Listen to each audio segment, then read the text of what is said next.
The advice and opinions expressed by the host of Autism Live and her guests are meant solely as suggestion and should not be in any way construed as child-specific advice. The Center for Autism and Related Disorders advises working with a board-certified behavior analyst who has experience with autism before starting any intensive behavioral intervention. Any choices you make in determining your child's treatment are completely at your own discretion.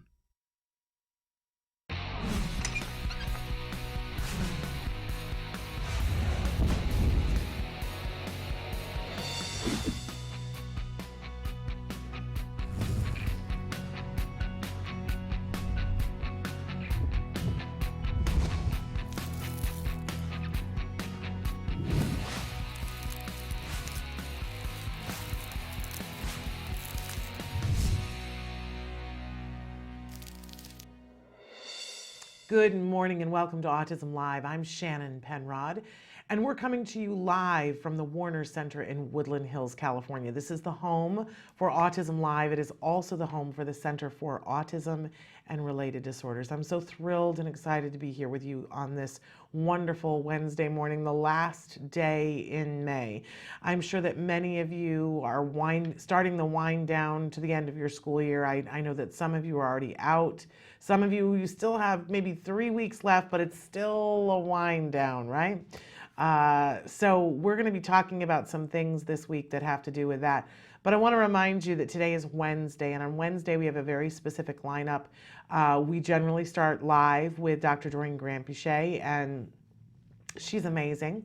Let's start right there and say that. She's a true visionary and pioneer in the field of autism. I want to say that regrettably, Dr. Granpeesheh cannot be with us here this morning, but we have had so many questions from all of you writing in and asking about your diagnoses and getting a 1-1 or a 1-2, all of those questions having to do with diagnoses. And so what we've decided to play for you in this first hour is an oldie but a goodie with Dr. Granpeesheh explaining, this is a 4-year-old show, but still very relevant because it was right as the new DSM-5 was about to take effect.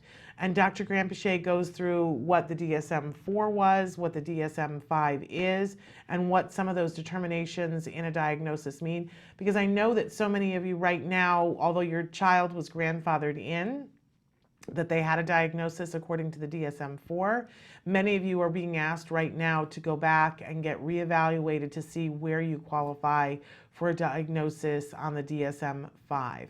So I think this is going to be really relevant, and it's just under an hour. When we come back from that, we will be here with Nancy Osbod-Jackson.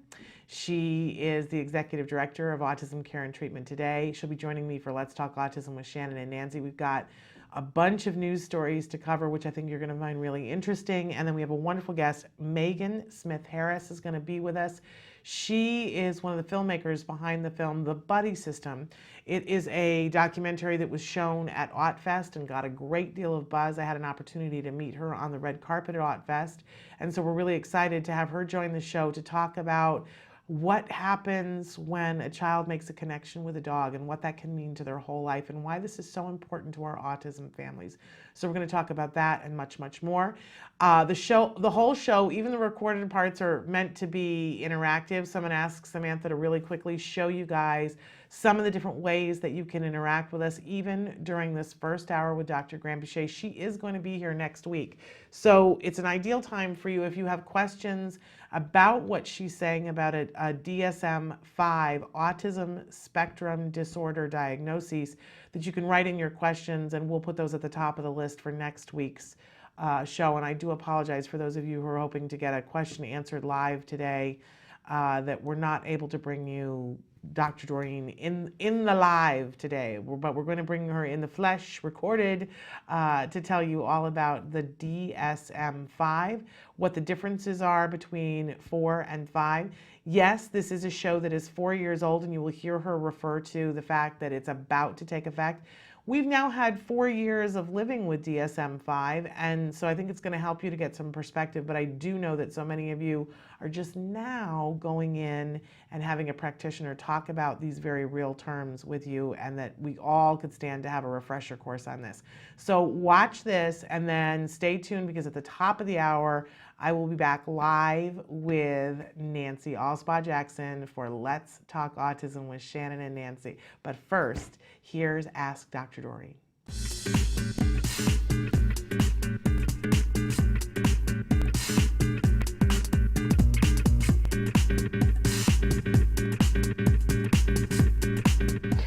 So first of all, the name of the disorder has changed, and the name is now Autism Spectrum Disorder. Okay. In the past, it used to be autistic disorder. Up to this point, there were essentially 3 different or 5 different diagnoses that were placed under the spectrum. Okay. So actually, the way that it is currently is that the chapter heading was pervasive developmental disorders. Essentially, that means disorders that are, cause delays or problems in more than one area. They're pervasive. And the 3 main ones that we were dealing with were autistic disorder, and then Asperger's disorder, and then pervasive developmental disorder not otherwise specified. Right. And so now with the new DSM, everything has been merged, and it is now called Autism Spectrum Disorder, one name. Okay. So what you have on the screen, I think, is basically going through the first portion. You'll see autistic disorder, and with autistic disorder, or what we call autism, there had to be a total of 6 or more symptoms. The symptoms would have had to been evident before the age of 3.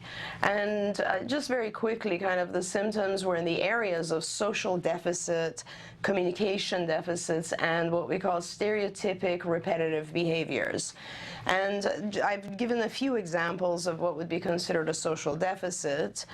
For instance, if the child doesn't have eye contact, or the child doesn't share or show. And that's, in behavioral terminology, that's called tacting. Tacting means, how you've seen little kids and they will just sort of make an art thing project and then just come to mom or dad and show it. Yeah.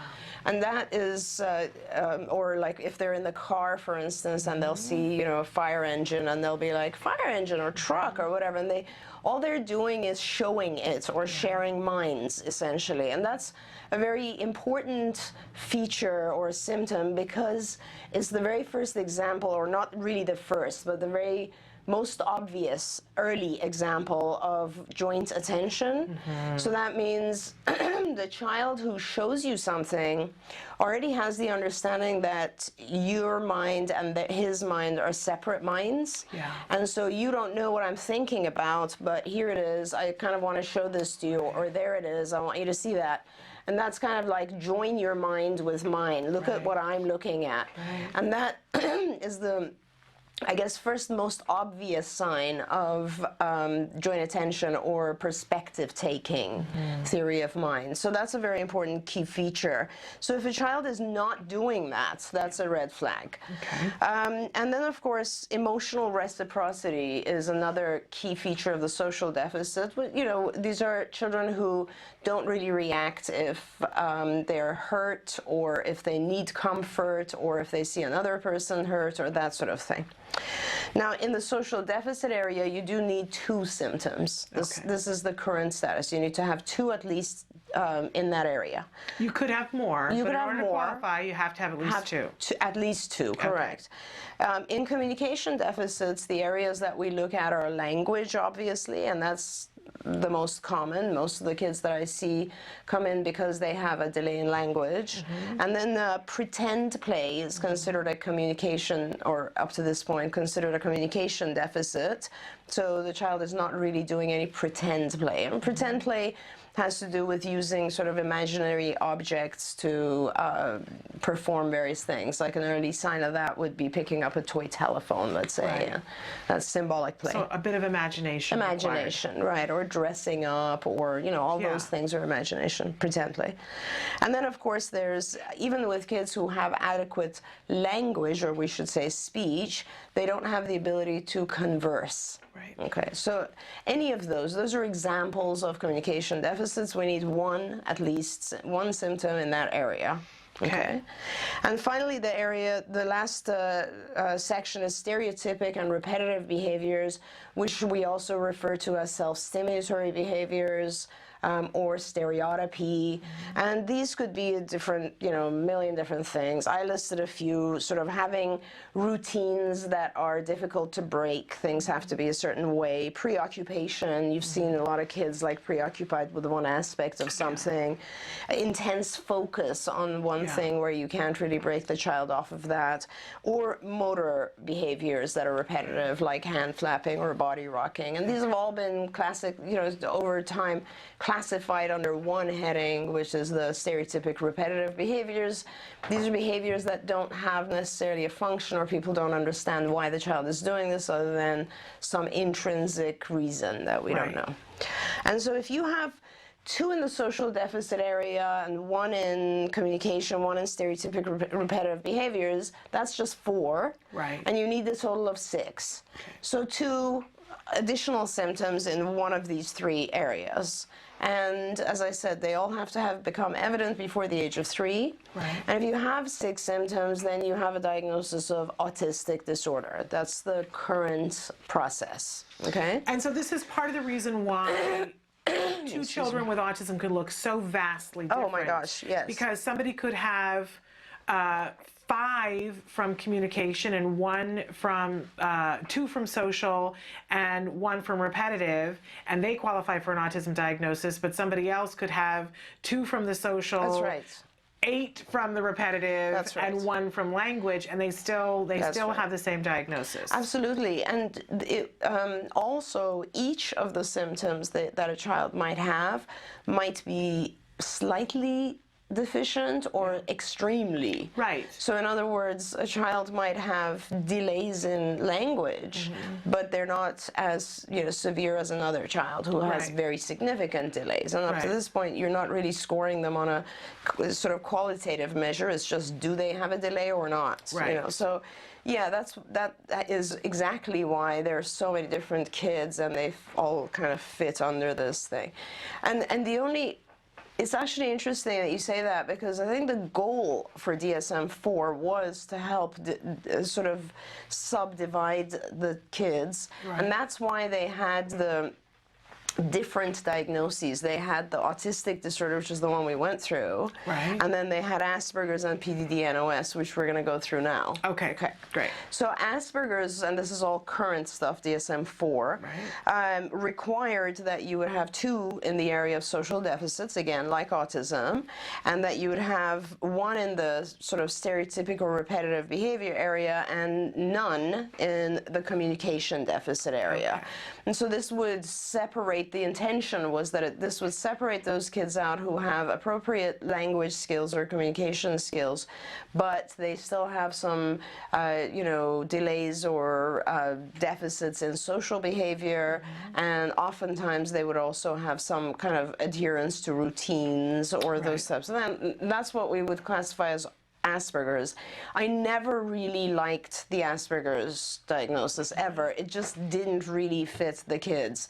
And the reason for that is that I think Asperger's children right now, the concept is that they don't have any language delay. And I think that kids with Asperger's do have a delay in social language, sort of pragmatic language, a very advanced abstract language.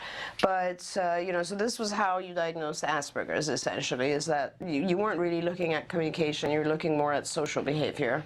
And one of the things I've heard from parents that they felt was unjust about the Asperger diagnosis is that people tended to generalize and say, oh, it's a lesser version of autism. I think a lot of us look at it that way, and yet there's the possibility that there's somebody whose deficits in those areas are so extreme that it's a very, profound form of autism, but it's just different areas. I wouldn't, if you're diagnosing correctly, at any point that you place an individual with Asperger's and an individual with autism or autistic disorder next to each other, the child with autistic disorder is always going to be more severe and profound.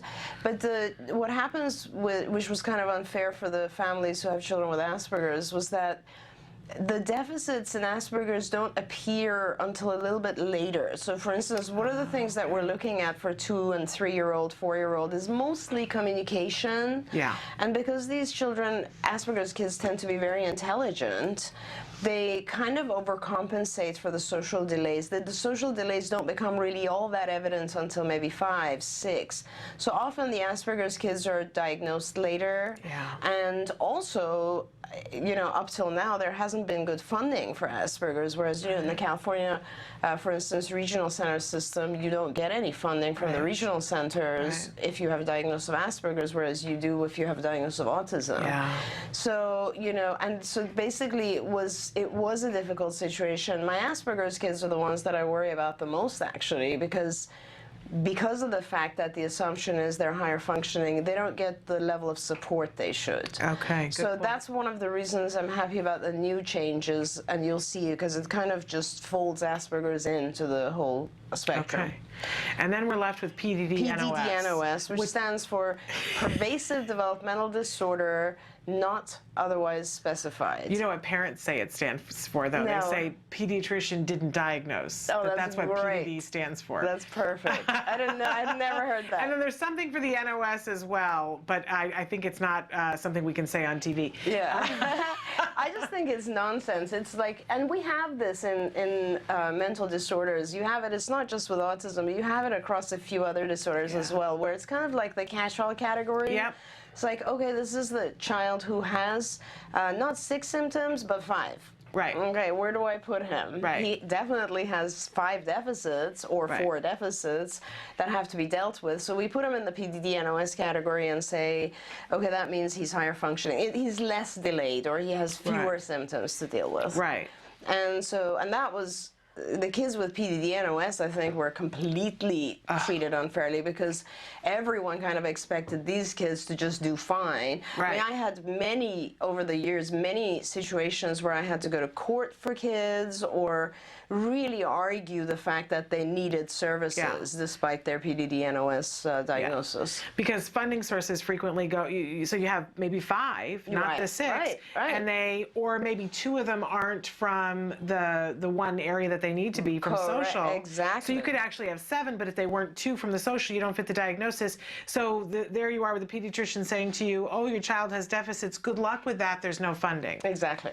Horrifying. For instance, I would have a child where they would have every single stereotypic behavior that could exist, and delays in communication, and because they had just one symptom is the social, which would be just aberrant social behavior, and you'd look at that child and say, oh my gosh, he's more severe. Right. And I can't diagnose him. So these were some of the problems that we had. Hopefully addressed in the DSM-5. Yes, hopefully addressed now. I think they will be, actually. I like it. As I said before, we'll see how it impacts society, but I do like the new criteria. So we're going to delve into the DSM-5 now. I think we should take a short break. Okay. We'll let you take a drink and let you guys ask questions about anything that we've discussed so far, and then we'll continue on with Dr. Doreen Crampichet breaking down the new DSM-5 autism criteria. Stick with us. Welcome back to Autism Live and Ask Dr. Doreen. We have with us in the studio right now Dr. Doreen Crampichet, truly a visionary in the field of autism, and I would argue the greatest autism expert. Thank you. You know, I mean, you have the that. experience and have had you don't look like you could possibly be old enough to have had the experience that you have, but you have. And working with children and really being at the forefront of getting help, both clinically, but also making sure that the legislation happens that will help the families. Oh yeah, things have improved quite a bit since I started. But yeah, I mean, I think it's been my puzzle my whole life. Like, I've been trying to figure it out my whole life. So the more we know, the better, of course. Well, and it helps me to sleep at night to know that great minds like yourself are working on this, because and working on, and you always take into consideration, how do we get this to the family? How do we trickle this down to the family? Because they're the important part of this. I always hear you saying that, and I appreciate that greatly. Thank you. I appreciate that. Yeah. And so today we're talking about the DSM-5. DSM-5. We just went through the DSM-4 and talked about what the current status is, and now you're going to start to tell us what some of the differences are. Right. So what we'll do is we'll talk first about, because it's quite different. Okay. So we're going to start with just like a definition of the DSM-5 criteria now, and then we'll just sort of target the differences. Okay. So first of all, as I said, it's called autism spectrum disorder now, Okay. which I'm glad, because for many years people were just referring to ASD, and that wasn't a term that even existed. Funny. Even the chapter wasn't called ASD, Right. and I was like, where are people getting this from? So Yeah, it sort of became the PC term because there was such the Right. battle between is the child autistic or does the child have autism? Right. And different people feel different ways about it, so everybody started saying ASD. Right. Because nobody could argue with that. Right, But right. so now it flows with it. now it flows with it. And so it starts with the first criteria, I guess, which they call criterion A. And this, there's a lot of text on the screen here, but basically this is persistent deficits in social communication and social interaction across contexts, and it can't be accounted for by general developmental delays, and manifested by all three of the following. Okay. So there's two things here. One is we're no longer saying you have to have like X number of the following. We're saying you have to have all of the ones that are listed on this page. And the purpose for this is that they've joined communication and social. Now, I've said for years and years, obviously, how can you not have a social delay if you have a communication delay? Right. There's almost no way, right? I mean, when you have a communication delay, unless you're hearing impaired, you will have a social delay. Right. And that's what happens. I mean, how can you socialize if you can't vocalize or communicate? Right, makes sense. So it makes a lot of sense that they've joined it. So the very first thing is they've joined communication and social, and these are the things they want you to have. The deficits in social emotional reciprocity, we had that was kind of the empathy Right. portion, which ranges from abnormal social approach and failure of normal back and forth conversations, so that's kind of through reduced sharing of interests, emotions, and affect, and response to total lack of initiation of social interactions. So that basically says the whole array, if you have a mild social deficit or if you have a very significant social deficit, that's number one. You got it. That you have that point. But you also have to have deficits in nonverbal communicative behaviors like used for social interaction. Things like poor integration of verbal and nonverbal communication. This is kind of like, standing very, very close to people and talking to them, not giving eye contact, through gesturing. abnormalities in eye contact, Gesturing, gestures, being able to- understanding gestures, exactly. Body language as a whole, or deficits in understanding and the use of nonverbal communication, all the way to a lack of facial expression or gesture. So that means sort of doesn't matter how severe, but if you are not able to have those, if you don't have those nonverbal communicative behaviors, whether they're mild or severe, then you classify. That'll be point 2. You have that. Okay.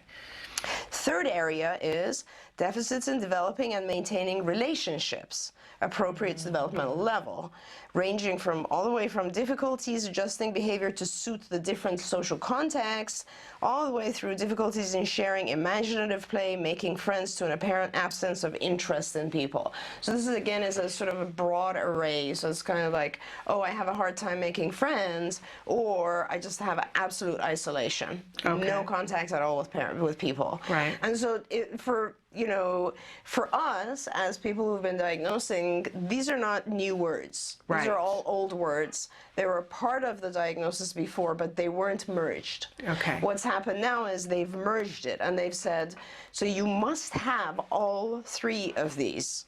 Okay, so now let's look at what they are. That Can I means- ask one thing, Sure. though? Because what's initially scary to me as a parent is, oh, you have to have all 3 of these, but within those 3, they give you such a broad target, and you just have to have one thing within that broad That's target, right. correct? That's okay. right. Okay, great. And if you really think about it, Shannon, these 3 are the ones that most of the kids would have before anyway, because remember we used to have 2 in the social area? Right. Right. and at least one in the communication area, Right. that's what they are. Okay. It's those three that everybody always had. Okay. So most of our kids will fall into one of these categories, or Okay. all three of them actually. So just to be clear, the first one is just social emotional reciprocity. Okay. The second one is non-verbal communication. Okay. And the third one is developing and maintaining relationships. And these three are pretty commonly, checked off when you do diagnosis, even with the criteria right now. So whether you before had a PDD NOS or you had Asperger or you had autism, chances are that, you've got a good You're chance going of... to have these three. Okay, great. Because you might, for instance, if we look at it, a very mild case right now would have, for instance, back at the first category was, deficits in social emotional reciprocity, right? Let's say this child would have difficulty with back and forth conversation. Okay. They get hit number one. Right. Number two is, they also have a little bit of a difficulty understanding other people's gestures. Okay. Okay, and the third one would be, for instance, they don't make friends like other kids do. Okay. See how mild it is, Yes. but you would qualify. Okay, great. And on the very severe end, obviously, like Right. completely isolated, no eye contact, so Right. it works. So that's criterion A, and that's the most important, that has to be present. Okay. Now, criterion B is where they deal with all the stereotypical stuff that used to exist also, Okay. remember? And so that's restricted repetitive patterns of behavior, interests, or activities as manifested by at least two of the following. So they just Okay. want you to have two of the four that they've listed. Okay. And of the two would be, so here are just some of them: stereotyped or repetitive speech, motor movements, use of objects, and we've said this, sort of the kids who have, repetitive speech like echolalia, or they have motor movements like hand flapping or body rocking, all of that. Second one is excessive adherence to routines. Right? That's our kids who Right. have rituals and patterns of, they just want things to be a certain way and they have a hard time. The third one is there too: highly restricted, fixated interests that are abnormal in intensity or focus. Like really always having to kind of look at the detail of their toys, or Right. all of those. And again, as I said, those three are very common language for us who've diagnosed, because those were the classifications that were under stereotypy before. Sure. That hasn't changed. These are just examples that Okay. were there.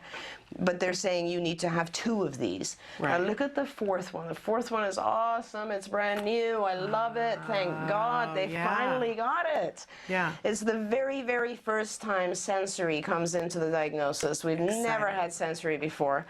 Hyper or hyporeactivity to sensory input or unusual interest in sensory aspects of the environment. For instance, indifference to pain, heat, cold, or adverse response to specific sounds, textures, excessive smelling, touching, fascination. I am so happy that came in. Yes. Because all of my kids had some form of sensory, or the majority of my kids had some form of sensory issue, and it just it wasn't classified. Right. So it was always important to treat that, but it wasn't something that would contribute to the child receiving a diagnosis. Now it does. Which is because exciting. in criterion B, you need two of the four. And so if let's say someone has repetitive speech and sensory issues, they'll qualify. Or if they have very, item 3, which is the highly restricted fixated interests and the excessive adherence, those to me are caused usually by anxiety. And a lot of my kids have anxiety, so they kind of do obsessive compulsive behaviors. Right. So for me, it's awesome, because if I now have a child who has sensory issues and anxiety, which a lot of times the anxiety comes from the sensory dysregulation. Right. It's a pretty scary world if things are like too intrusive or too loud, it makes you anxious.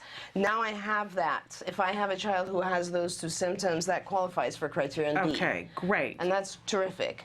So not to get confused, but criterion A was where we were looking at the social and communication. Right. Criterion B is where we were looking for the stereotypical repetitive. Okay, but that's got the added sensory component. Which is terrific. Wonderful. Yeah.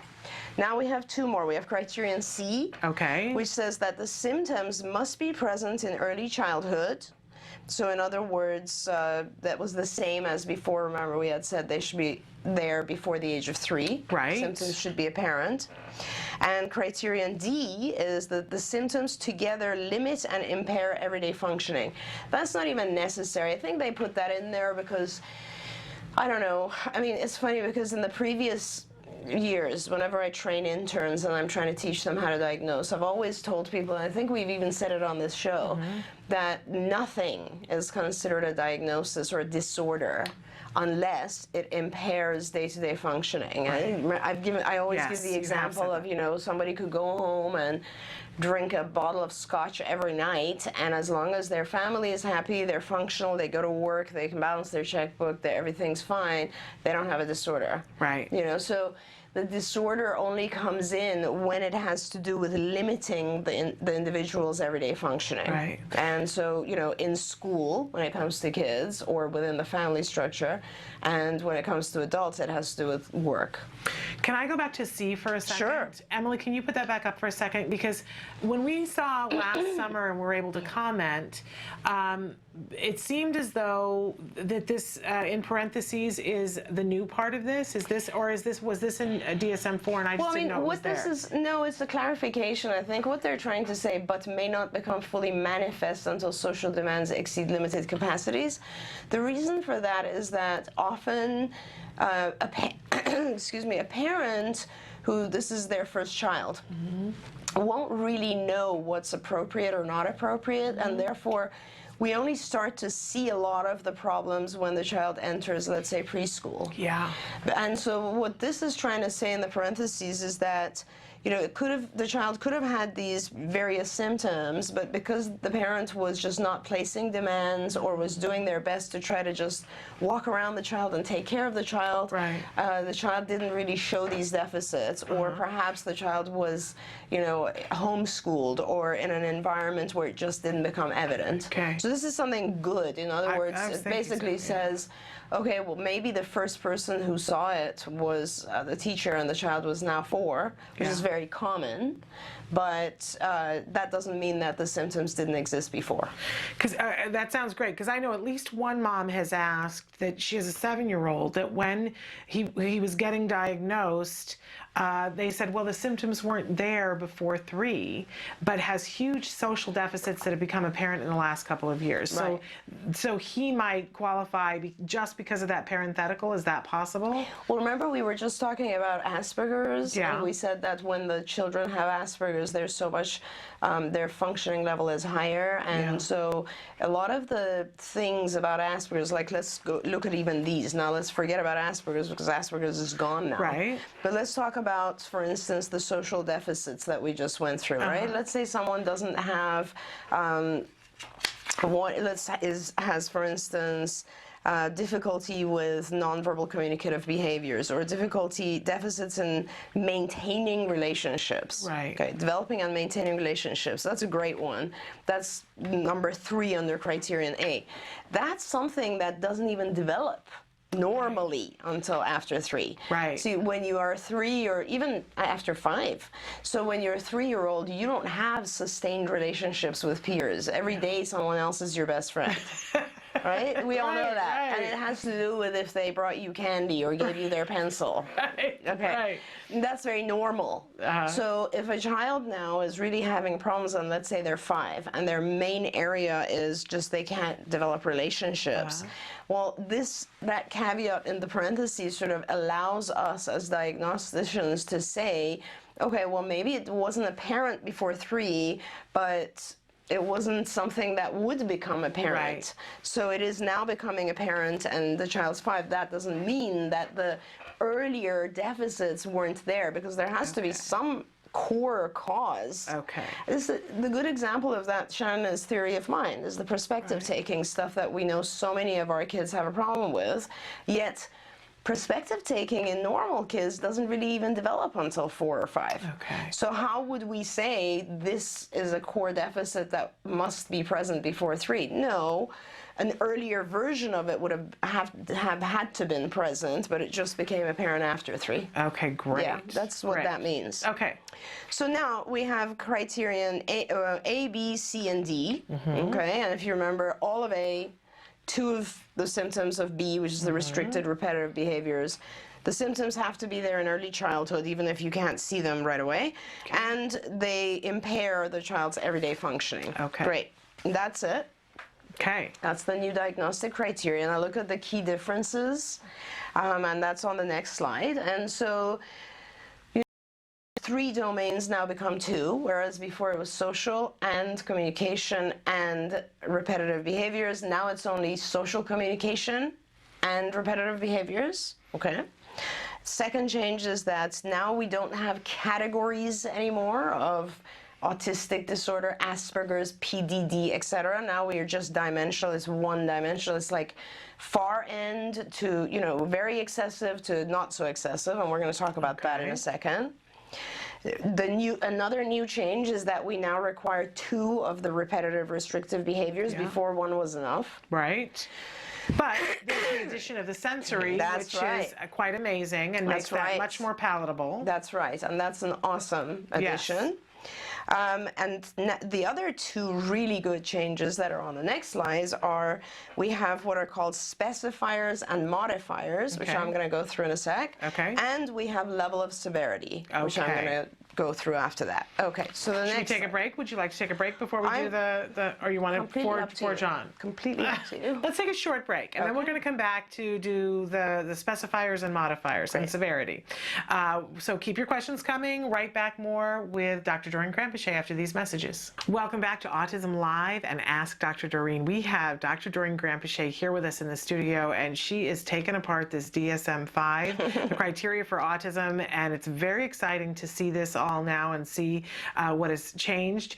You've gone through the DSM-4 so we could see what the status was and some of the differences, and gone through the DSM-5, but now you're going to show us the modifiers and the levels. That's right, and this is sort of a very key portion of the DSM-5 diagnosis.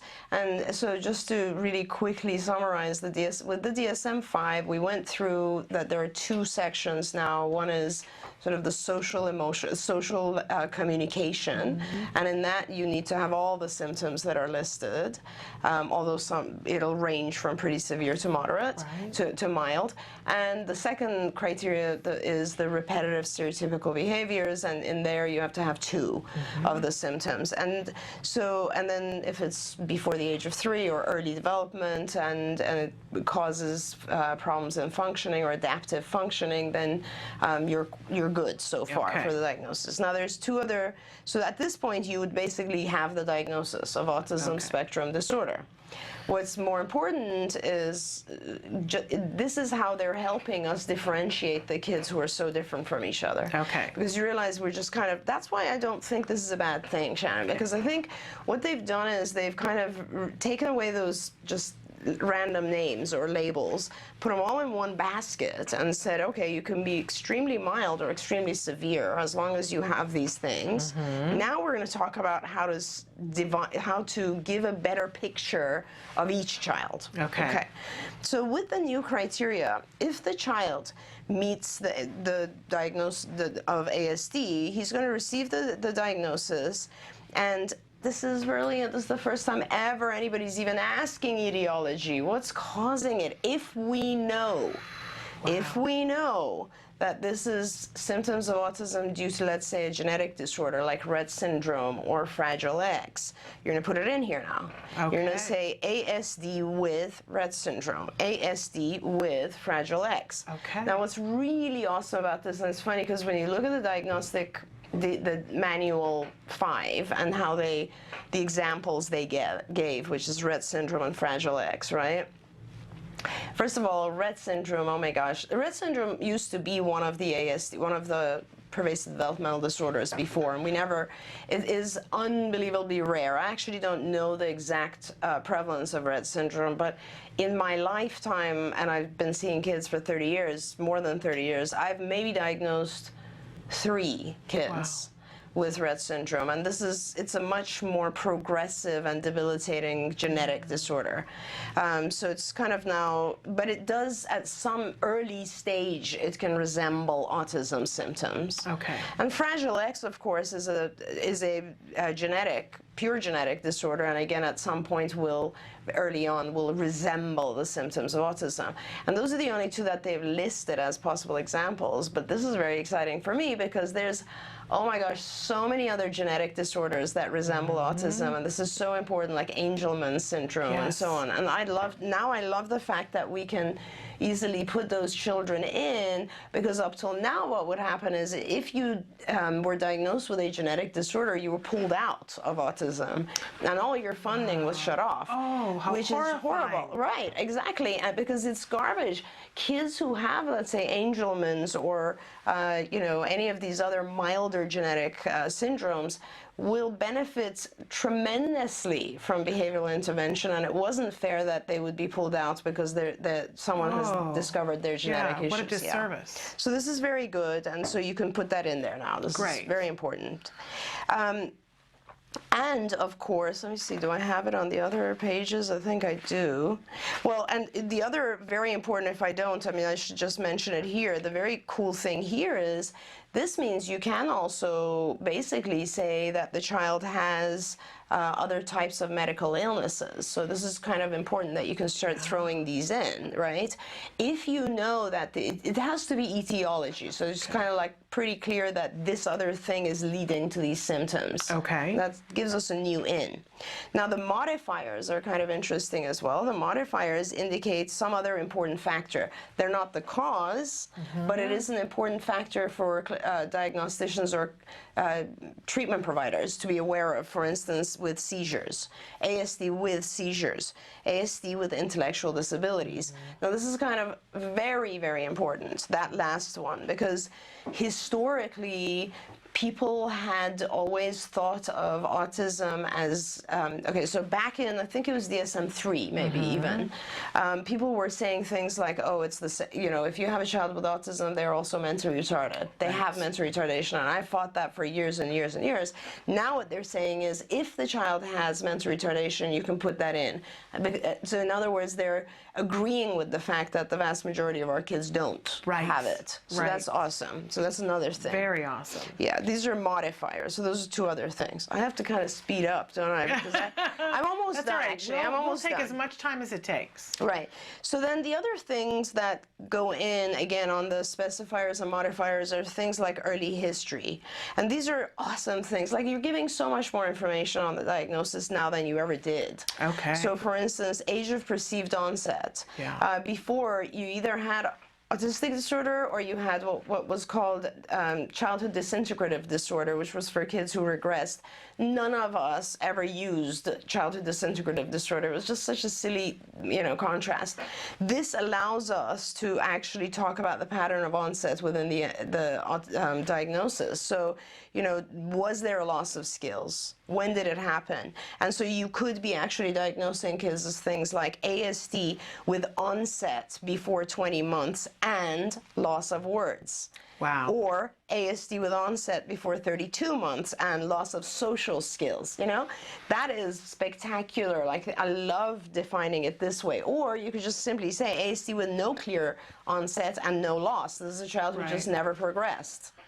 And, am I leaping too far? But to me, it seems like that will help in our ongoing struggle to phenotype autism. If this information is put in at diagnosis, and then we see and track the progress, it's going to help us down the road to be able to know what's effective for each one of those categories. Right. It's going to be much, much more helpful, for sure, definitely, no question. Yeah. Love that. And so if you wanted to hear in this category, in the modifiers or specifiers, you can also say ASD Asperger's type. Okay. So in other words, what would have previously been diagnosed as Asperger's, now you can mention it here. Great. Yeah. Fabulous. So the specifiers and modifiers are terrific. They Room really for are. everybody. Absolutely, they're wonderful. And finally, the last new addition is the level of severity. Now, the level of severity essentially gives you 3 levels, and that's level 1, level 2, and level 3. Level 1 means the child requires support. Level 2 means the child requires, or the adult requires substantial support, and level 3 means requires very substantial support.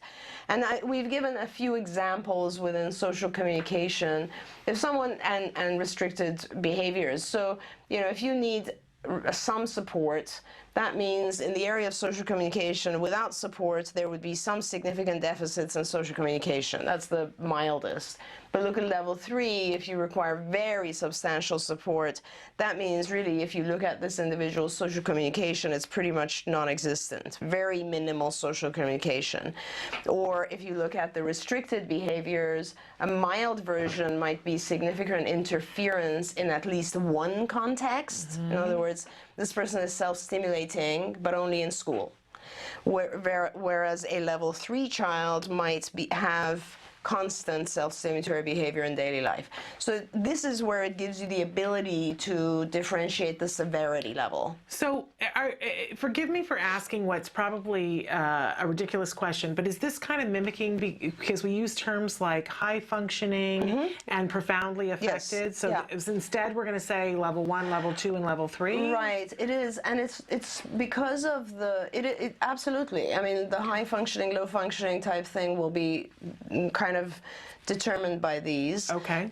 Because really, the more impacted, the lower functioning a person is considered, then the more support they need, obviously. Right. So that they would be a level 3. Okay. And I think this is also very critical because keep in mind we don't have Asperger's and PDD anymore. Right. So this is sort of to differentiate those kids perhaps that have a higher, like less deficit would be level 1. Okay. Yeah. So that's pretty good. I like the levels of severity. Okay. Now, and that's the diagnostic criteria. Now, one thing I wanted to mention, which will also impact some people's lives, which I think is important, is that a new diagnosis that came in now or is coming into the DSM is called social communication disorder. Okay. That's the next slide. I just put this in because this is a brand new thing I haven't seen before. And social communication disorder it's a rule-out diagnosis for kids. If I want to diagnose a child with ASD now, I just need to make sure that it isn't social communication disorder. And this means this is the individual who has some impairment in pragmatic use of language, so abstract social language. And they have a difficulty in the social use of verbal and nonverbal communication. So in other words, they have a hard time with relationships. And it can't be explained by low IQ or word structure or grammar problems. And the symptoms. So this is that scary new diagnosis where some kids may fall into this who used to be Asperger's. Right. And they might fall into this now. And if they do fall into this is not a funded disorder. Right? It's not part of the ASD. Okay, so this is the scary part. This is the one that we have to be cautious about. For me, it's a very clear difference if a child has social communication problems versus a child who has ASD. And that's just very clear for me. First of all, I don't think that you can look at these social communication stuff when you're looking at really young kids. Right. Because a lot of the social communication stuff comes up later in life. Okay. So, but this is the one that scares me and it really has nothing to do with the ASD diagnosis. It's this new one, which I fear a little bit because, it says, academic achievement, when those types of things start hitting our kids and a diagnosis comes in that says this is what your kid has, it's not going to lead directly to behavioral interventions. That's a problem. Okay, that is a problem. So really the main clinical implications, I guess, things that we need to think about and see how they roll out are now, and this is, by the way, something else that's kind of new, which is very important. And I said this, I criticized so many other people diagnosing, because often you would see a diagnosis of autism on the first, and then you would also see a diagnosis of ADHD. A lot of parents would tell me, my child was diagnosed with autism and attention deficit, and I'd say, say, well, the diagnostician messed up, you're not allowed to do that. Okay. It was not allowed. You could not diagnose ADHD with autism because autism was considered much more pervasive and severe. And it would be kind of like diagnosing someone with like pneumonia and bronchitis. Okay. You know, it Got wouldn't it. work. Now you're allowed to. Now they're Okay. seeing them as two separate things, and they're saying, okay, you can say ADHD and ASD. Okay. So this is a big, big, big new thing. Okay. And of course now you realize all those gold standard assessments, the ADOS, all that is Right. gone now. They have to redo everything. Wow. Yeah, so they're working on redoing all those new assessments. And I think the main implication or the biggest thing that we'll have to see how it rolls out is just really how it will help or hinder services and funding. The funding. Yeah. Which Those is are the things. always, unfortunately, because it shouldn't be. Absolutely. And we But just it's have to be always the very cornerstone. careful. Yes. Yeah, we have to be careful. And you know, there's, even to this day, I don't think there are too many people that really understand autism very well, and so it's very important that people who are diagnosing really understand how to do this correctly. And is there any sort of training that they will? Not existing. Well, I mean, you could most likely in a year or so there will be some continuing education courses on diagnostics, but they won't be just autism. You know, you'll go to a 2-hour class and it'll review every change that's in the DSM-5. So I guess one of my huge takeaways with this, and something we say a lot here, when you're going to do an assessment, make sure that it's the top quality assessment. If you're going to invest the time and the money, make sure it's top quality assessment. And I always like to advise that whoever is doing the assessment is not tied to who holds the purse strings. That's very, very true. That's right. And sometimes we would have here in California, the regional centers would do their own assessments, and then it would go one way or another. Yeah, there's a conflict of interest there. Yeah. I guess I would suggest to parents, you know, if you have I'm not going to go back and re-diagnose my kids. Like this is something important. Like right now, if you have a child with autism or Asperger's or whatever it is, unless there's some benefit to your child in terms of funding, I would just leave it alone. None of us grandfathered in, right? Yeah. Well, what's going to happen is, I assume, with the insurance companies, they're going to change your diagnosis to ASD. Then the next round where you are up for funding again, we're going to have to provide new diagnoses. Okay. But it's not like you're going to go, none of us are going to go, I have 2,000 kids, I'm not going to go back and re-diagnose everyone, but I will when their insurance stuff comes up or their funding, if the funding questions, that'll be a few years. Okay. If you now get a child, so I would just leave it alone and not get too disturbed about it, because really this is just for your services and funding. If you have a child who right now is going into diagnosis and the clinician provides a diagnosis or doesn't, then I would really probably try to see a specialist or an expert, because really it's, you know, that's important. It's just I only worry about the high level kids who need intervention, who may now fall into that social communication disorder category, and that would be a little upsetting, because those are the kids that really do need help. Okay.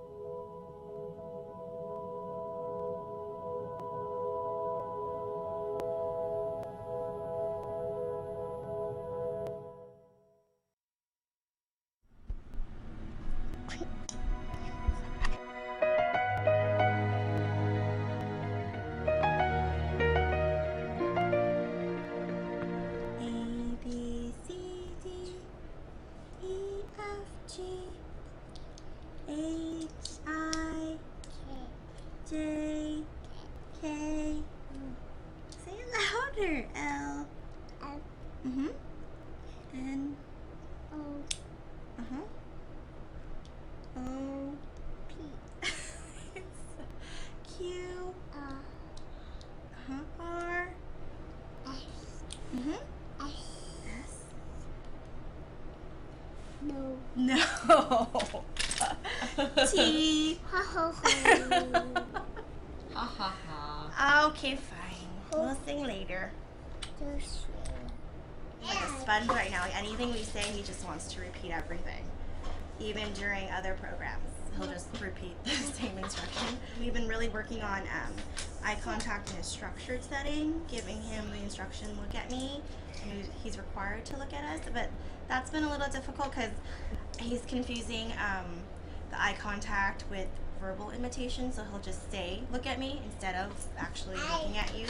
So during play, I'll call his name or say, look at me, and he's doing really good. I don't have to prompt him too many times. He actually just spontaneously will look on his own, which is a lot better today. Open. Help. Help? What do you need help with? What do you need help with? Let's see that again. Eye contact. What do you need help with?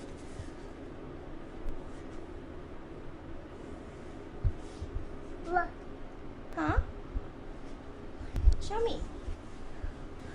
What do you want? What do you want? Book. Box? Okay. Okay. Say, I want box. Book. Say, I Hey. want. Book. Yeah, say, I want box. Yeah, book. Good. Here you go. Here you go. So we have a couple new programs that I'll show you. We have receptive commands. So that's just when we give him an instruction vocally, and he has to be able to perform that instruction just by being able to identify and comprehend receptively what it means. And a lot of the actions that we're going to be doing, they're gross motor actions, and they're the same actions you've been doing in NPI, so non-vocal imitation. So they'll be look very familiar, but it's just we're doing it receptively now instead of expressively. Do this. Good job. Ready? Do this. Yay! Very good. Stand up. That's good. Nice job. There's one sticker. Okay, ready? Clap hands. Oh, almost, but try again, okay? Try again. Ready? Clap hands. Oh, almost, kiddo. We're gonna try again, okay? This is clap hands. Can you do it? Do this. That. Yeah. Okay. Ready? Clap hands. Like this. Yeah. Clap hands. Yeah. Okay. You try. Clap hands. Yeah. That's clap hands. Okay. Ready? Clap hands.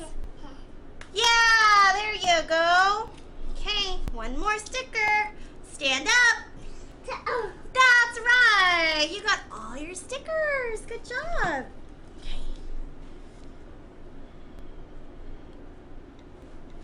Wait. Thank you. So that's another thing. Wait. Another thing we're working on is having him wait for things. And we're starting off with just 2 seconds.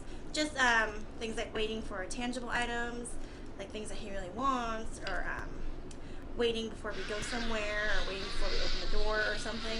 Just so he learns that when we say wait, he just has to stand there and wait for whatever amount of time. But as he gets better and better, we're going to increase the increments of, increase the duration of the time he has to wait.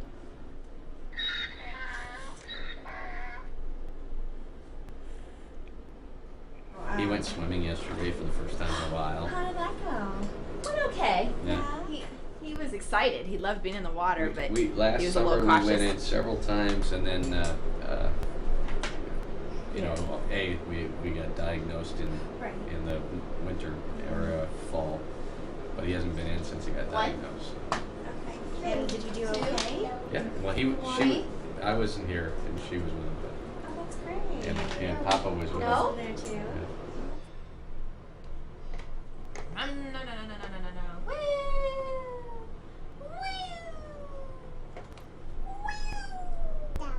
Down.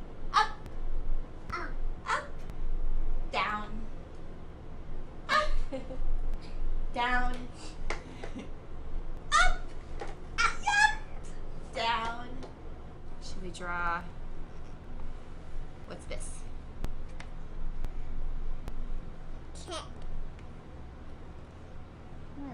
didn't even finish. And you already knew what it was. Cat. What's the cat say? Meow. Meow. Meow. What else do you want to draw? Meow. What's this? Meow. Cloud. Cloud. What if I do this to it? Clouds. Now what is it? Tree. Tree. Are we all done with that tree? What's this? Two. 2. Hey, buddy. Are you kind of a narcissist? I think he's trying to figure out. How can I see me? How can I? He's so funny. He'll do that. How can I get a better look at me? It's that. Just going to climb on your lap, Miss Suzanne. I hope you don't mind. There are some days when I'm invisible and just a fixture in the room. Today is not one of them. The past few sessions, Jack Riley will for a moment notice me and become fascinated with the camera. He's been interested in looking through the viewfinder and figuring out the difference of what he sees in front of him and what the frame is showing him. It's like he's trying to figure out what kind of reflection is being shown to him. The way in which he looks at himself and others in the camera, to me, relates to eye contact. It seems easier through that buffer. Never interrupt a man in his crush. He was flirting with the girls that were heading Yeah, to that the means pool yesterday. I guess there were some bikini girls over here he was flirting with. He went right up to the window and like looked right at her. Set himself up. Yeah, he did. I didn't see it, but I had it described well to me. Then the other girl came down to get her and he did one of these. He watched her walk by and I'm like, okay. Well, remember what he did to the waitress at Bodega? It was all over her. Yeah, he once, we went to this restaurant and our waitress came up and this was, I don't know, 10 months ago? Yeah. 8 or 10 months ago, and she sauntered off, with her, and he goes like this in his stroller. He goes like this, like the college kid, watching her walk away. Right, Jack? And he said, "Dad, check it out." No, I'm just kidding. That was too much. Did I go too far? Did I go too far? The fact that I was taking his pants off. that might have done it. Dad. Hey, Stinky, now you're climbing on her with a diaper. That's not good. That's not good. She didn't buy in for that. I took your game, didn't I? Yeah, I don't have any game now. No game, Dad. No game, Mom. Pretty hard to be cool with the diaper on. Okay, sillies. Come here. Hey. 1, 2, 3! She's still filming. You can still watch. See? You want to see? There's some stuff you might not want to see, but Here, let's get the cracker off your chin. no kicking. No kicking. Don't kick your Nope, sister. don't kick your sister. Yeah. I was going to say, Mom? Really? Okay. That's what I was telling him in the pool yesterday. Don't kick your little sister. And I'm like, well, that's the first time of many that I'll tell him that. Before you go back to flirting? Rule number 1. Yes, definitely pants back on. No kicking. Hey, squirrel! Squirrel! Ow! Squirrel! Squirrel! Peppa Pig. Daddy Pig. Mommy Pig. Baby. Baby Pig. Baby. Baby Pig. Baby. Peppa Pig. Baby. Baby.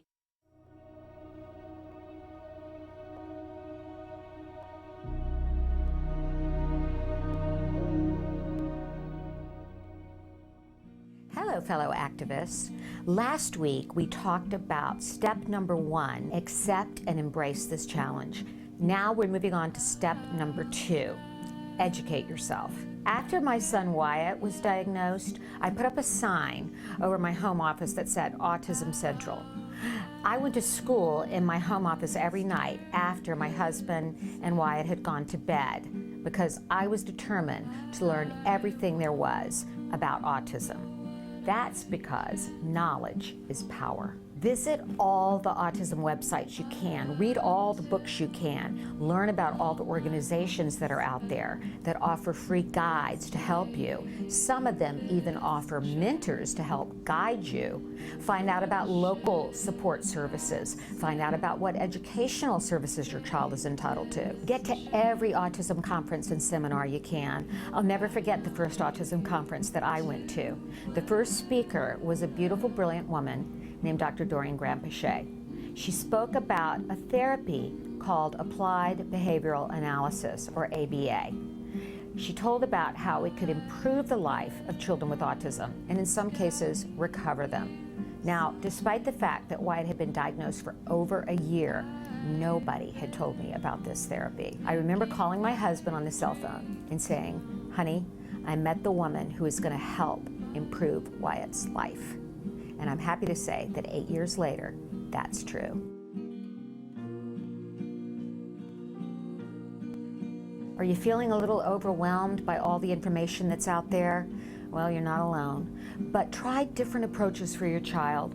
Trust your gut. Just 40 short years ago, mothers were told if their child had autism that they would have to be institutionalized, and in some cases they were actually blamed for their child's autism for failing to bond with the child. That was called refrigerator mother syndrome. Well, thank goodness times have changed. So until next time, learn everything you can about autism and keep the faith.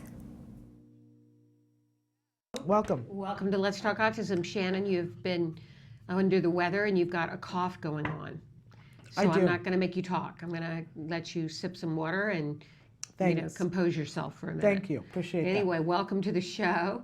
It's good to have you here. We had a really busy week last week. We did the first ever Facebook Live telethon with activist Corey Feldman. And that was quite an experience. It was really a great time. We had all kinds of celebrity guests in here. And one of the celebrities that wanted to attend but couldn't make it over is Sean Astin. Of course, you know Sean Astin from, the series, Lord of the Rings. Right. Do we need to take a break for you to get your... Okay, we're going to take a break. We're going to take a break.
And we are back with Let's Talk Autism with Shannon and Nancy. Shannon just had to take a little break. She's having a coughing fit. She's been a little bit under the weather lately. So I'll pick up where I left off before we went to break. We had a very busy week here last week. On Wednesday, we had the first ever Autism Live telethon for autism. It was called Corey's Autism Angels. It was hosted by Corey Feldman, former child actor, current actor, and activist, and his wife Courtney. We had a slew of celebrities that were on, and it was really a fun, exciting day. We went 4 hours live straight. We don't know quite yet what the funds were raised because some of that is still coming in, but we did raise a lot of funds for autism care and treatment. One of the actors that was supposed to appear and was unable to make it was Sean Astin from Lord of the Rings, and also was a childhood star. I'd like to read what he said because it's very touching. It's an amazing thing that you are working so hard to help the autism community. I have such a powerful feeling about the thousands of people, particularly kids with autism, that I've spent time with. While the stigma of autism has become less and less, I still feel that the world often fails to realize how extraordinary and wonderful these human beings are. The love and dedication that families, friends, teachers, and so many, more than love, the kind of commitment it takes to be a caregiver for someone with autism is indescribable. Our government is currently in a fitful and erratic state of being when it comes to funding so many of our healthcare needs. We must all look to each other not just for emotional support, but critically for the financial support that people with autism and those who support them require, while we continue to advocate within the system. So I hope and have confidence that this fundraiser will be a big success. I've always known how big your heart is, Corey, so good luck and Godspeed with this noble effort. Send my love and appreciation along to everyone. So thank you, Sean Astin, for that beautiful note. Now we're going to go into a little bit of some of the stories that are in the news. There's a lot of buzz out there about a potential autism drug that's ready for more testing, but money is needed before that happens. The drug is called Suramin, and there's been a clinical trial done already, but it's funded through private philanthropy, and the Suramin Research for Autism is funded through groups that have supported research to date, including the William Wright Foundation, the Christini Fund, the Autism Research Institute, the Linux Foundation, the Gupta Family and Satya Fund, and N of One Autism Research Foundation. You can check out the website for the lead researcher, who is Robert Navio. I hope I'm not butchering his name there. Navio is the University of San Diego's researcher who identified Suramin's potential for autism. His website is naviauxlab.ucsd.edu. And says, if you've not done so, please closely read the Q&A with Navio. The Q&A describes how Suramin could be used for those genetic conditions that produce autism-like symptoms, such as Fragile X and Angelman syndrome. And good news for parents before I explain further. According to the preliminary evidence, the drug appears to help children as old as 14. And while small, the trial on 10 boys was double-blinded and placebo-controlled, so neither parents nor clinicians knew who got the real drug. This is the gold standard for clinical studies. And they're saying that children older than 14 could benefit. It's too soon to tell. So there are more studies needed on this. It says it's sound science. However, for some depressing news, drug companies which normally fund clinical testing aren't paying in this case because it's not a new drug. It's not a new drug protected by patents that guarantee a drug company marketing it exclusively. It's a centuries-old drug introduced in 1916 to treat sleeping sickness. So this is an off-label use for this drug. So hopefully we can hope that some small coalition of people, someone will step forward to fund more tests on this and make it more available to the public. Another story in the news that is out of England, that proposals to reduce the number of children being diagnosed with autism are being considered by the National Health, I think it's the National Health, I'm not sure, it's NHS, National Health Commissioners in Southwest London. The idea of restricting an autism diagnosis to only the most severe cases was discussed earlier this month. So the National Autistic Society has said it's deeply concerned about these plans, and the team is supposed to carry out 750 assessments a year, but is getting almost double the level of that demand with about 25 referrals a week. So this is really a concern, because if they narrow the window, many, many children will go without access to diagnosis and unable to get the specialized support that their families desperately need. This was in bbcnews.com on health. And another study that's interesting that was on Forbes.com, talking about that there's no shortage of quack therapies, particularly downright horrifying ones, for treating autistic children. But a lot of these therapies are being tested And of the 19 randomized controlled trials, the authors identified by peer-reviewed research literature, only 4 of them had a low risk of bias and 5 had a high risk of bias. So they're talking about specifically vitamins and diets. And they're saying that the benefits of gluten-free, casein-free diet was difficult. And they said that the data told another story, that even though there was some anecdotal evidence that the GFCF diet was helpful, that the research does not support that, that it did not show any improvement at 24 months. And then omega-3 fatty acids was another supplement that they tested that said had no effect or improving challenging behaviors or other areas. And a reduction in the severity of symptoms did appear to occur with methyl B12 and levocarnitine, but the strength of the evidence wasn't sufficient to determine clear benefits. So basically, this is saying that there is absolutely no evidence to support these interventions. I find that very interesting because I think there's a lot of anecdotal evidence to support them among parents. So we're going to get Shannon back in a second to talk about our next story. We're going to take a short break and we'll be back soon.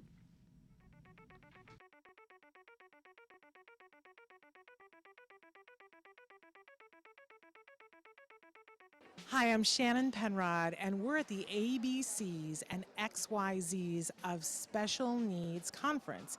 And this year, for the first time, they've got something really remarkable. It's the Entrepreneurial Boutique.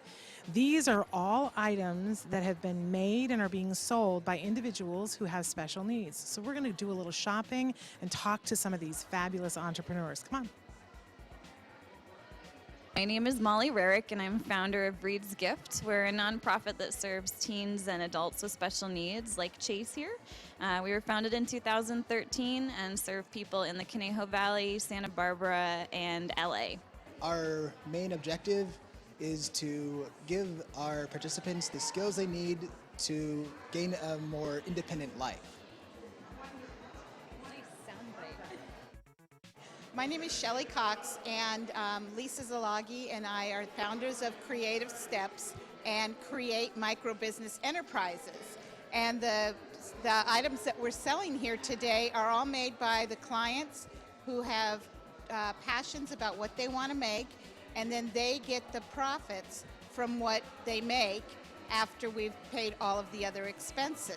We are here today because my goal is to be independent, and also I would like to share all my artwork, and I would like to sell. Thinking about at his young age being a businessman, it's amazing. I cannot be more proud.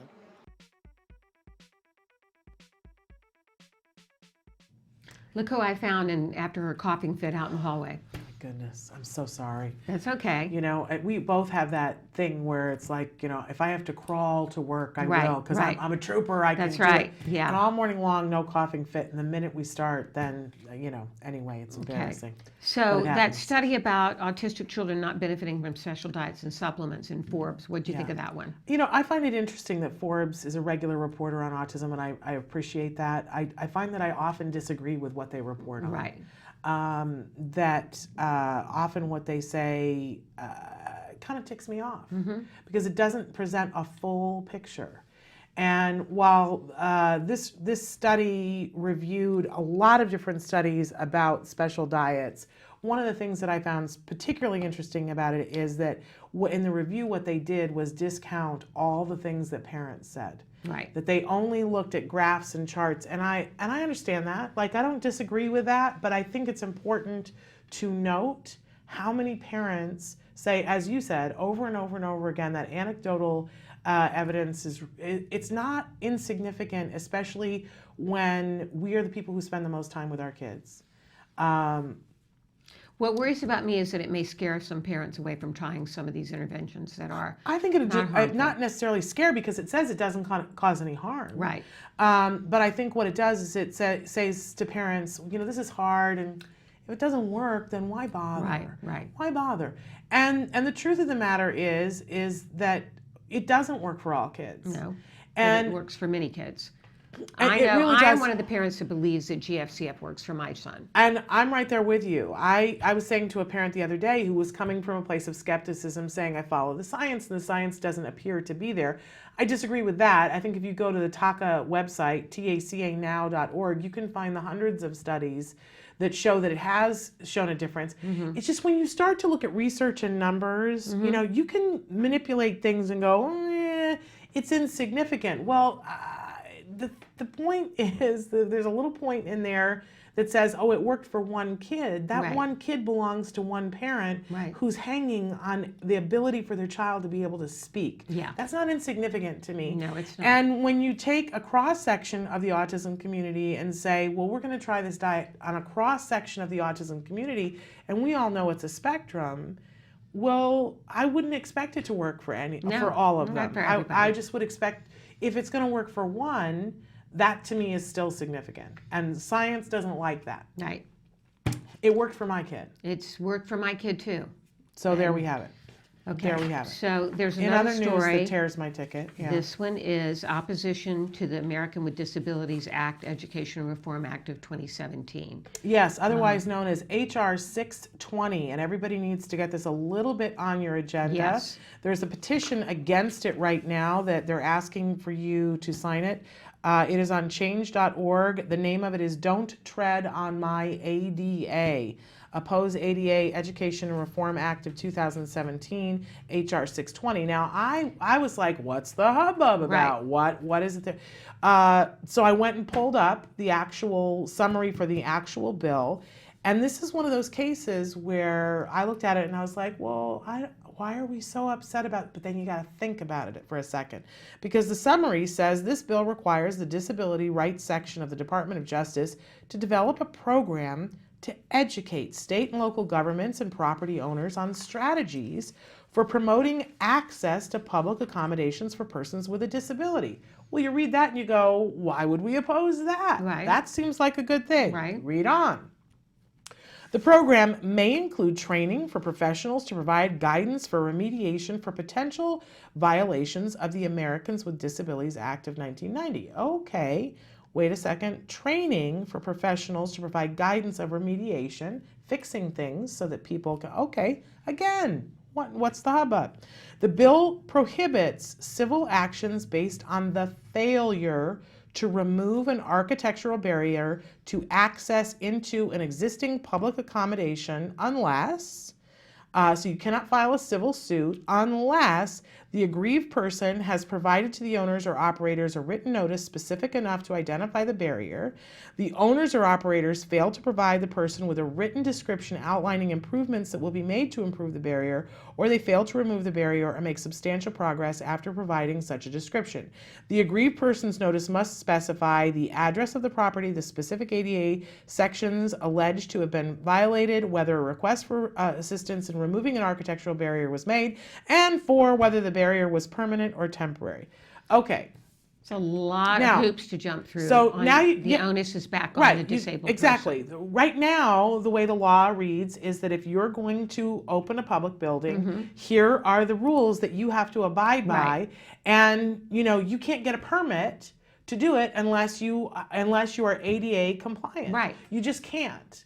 And that's the way that it should be. What this says, we want to picture ourselves with the mom, with the kid in the wheelchair who now can't get into the building. So And now the mom needs to it's- become a lawyer. Yeah. The mom needs to file paperwork. Right. The mom needs to understand which part of the thing they violated against. And the business, it's not incumbent upon them to change it until the mom pursues it through the... What it does is create a situation in which the folks who are having the disabilities, it's all on them. All on them. And what this petition says is it makes you second-class citizens again, saying it's up to you. And let's ask ourselves, how many people with disabilities some do have the time and the knowledge to be able to do this, but is that 10%? Not many. What I want to know is why are they even enacting this, trying to enact this? Well, it's better for businesses. Okay. It's a much better for, if you have a business and you're trying to get your permits and Right. everything, and you have to jump through the ADA code. It's a pain. Right.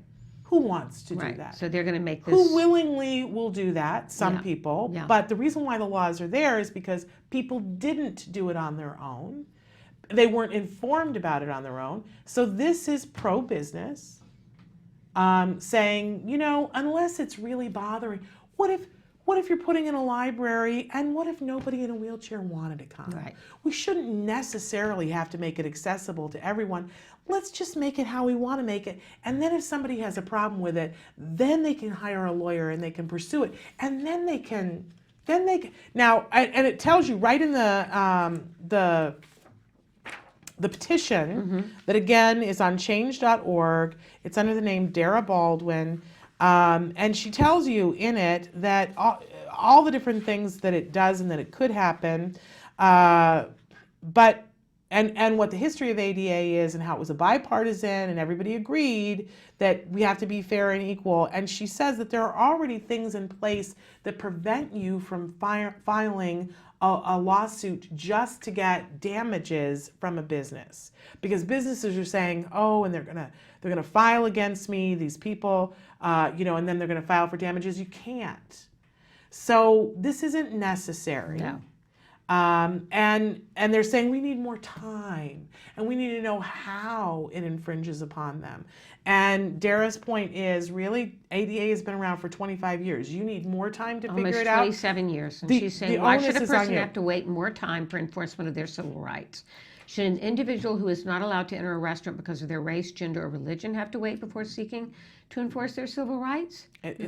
This is bad. It's very bad. This is going in the wrong direction. We all need to stand up. We encourage everybody to go on and oppose the Reform Act of 2017, which is H.R. 620. Yes, you can call your congressman, but you can also sign that petition on change.org. Yes.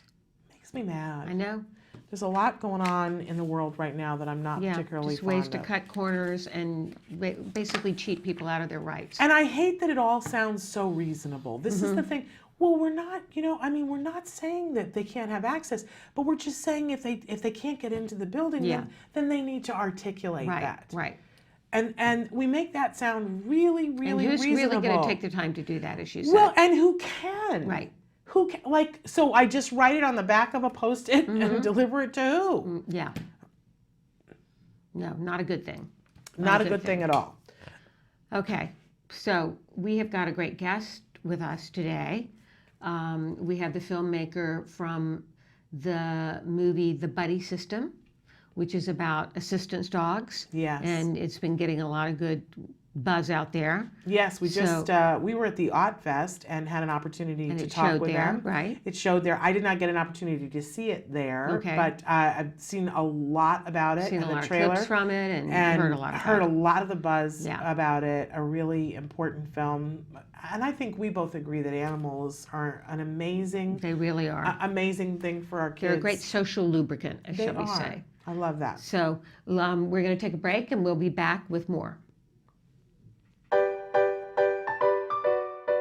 Hi, I'm Yvonne Johansson, and this is My Little House.